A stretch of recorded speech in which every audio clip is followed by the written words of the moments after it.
ক্রীড়া মন্ত্রণালয়ের উপদেষ্টা মহোদয় জনাব আসিফ সাহেব যিনি হয়েছেন, কোটা আন্দোলনের যে স্টুডেন্টরা আছে বা যে সমন্বয়কের ভেতরে একজন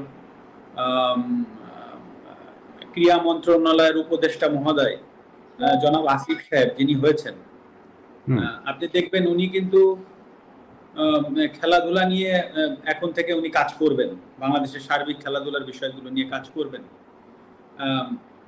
এখন যদি আল্লাহ না করুক কালকে একটা প্রবলেম হয়, আল্লাহ না করুক যদি কোনো একটা খেলাধুলায় কোনো জায়গায় প্রবলেম হয়, উনি কিন্তু প্রধান উপদেষ্টা মহোদয় ডক্টর ইউনূস স্যারের কাছে যাবেন বা সিনিয়র উপদেষ্টা মহোদয় যারা আছেন উনাদের সাথে আলোচনা করে এসেই কিন্তু উনাকে স্টেটমেন্ট দিতে হবে।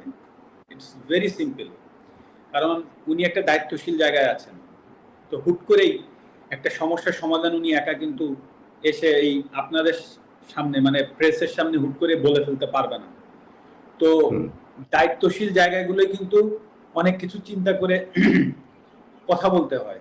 তো সেই জায়গা থেকে সেই জায়গাটাই কিন্তু আমি ছিলাম। হ্যাঁ, আপনি আমাকে খেলোয়াড় মাশরাফি বলছেন, আমি সেভাবে উত্তর দিচ্ছি, কিন্তু এট দ্য সেম টাইমে কিন্তু আমি একটা দায়িত্বশীল চেয়ারে বসেছিলাম। তো হুট করেই আমি কিন্তু ফ্রন্টে এসে একটা কথা বলে দিলাম, আর তাই নিয়ে একটা বিশাল আরো বড় কিছু হয়ে গেল। সেটার ট্যাকেল দেওয়ার ক্ষমতা আদৌ আমার আছে কিনা, বা বর্তমানে যারা কাজ করবেন তাদেরও কিন্তু এই জিনিসগুলো ভেবেচিন্তে কাজ করতে হবে। তো এটা কিন্তু ভেরি সিম্পল ব্যাপার। তো আমি যেটা বলতে যাচ্ছি যে হ্যাঁ, আমি ব্যর্থ হয়েছি, কিন্তু আসলে আমারও তো সীমাবদ্ধতা আছে বা ছিল, এটাও কিন্তু সত্য কথা। কিন্তু সেটাকে যে আমি এক্সকিউজ হিসেবে দাঁড় করাচ্ছি সেটা না, কারণ মানুষের দাবি ছিল, কারণ প্রথমত আমি একজন খেলোয়াড়, তারপরে আমি সংসদ সদস্য।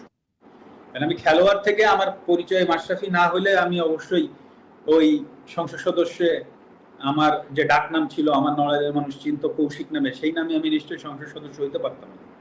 তো খেলোয়াড় মাশরাফির জায়গায় যে আমি ব্যর্থ হয়েছি সেটা কিন্তু আমি একবারও বলছি না। বাট আপনি এট দ্য সেম টাইমে ভাবেন যে আমি একটা সংসদ সদস্য ছিলাম একজন, সেই পজিশন থেকে হুট করে আমি একটা মন্তব্য করার থেকে বরঞ্চ আমি ওইখানে যে সমাধানের চেষ্টা করাটা আমার জন্য আরো ইজি হইতো, বা আমি সেটাই চেষ্টা করেছি, সেটা হয়তো আমি পারিনি।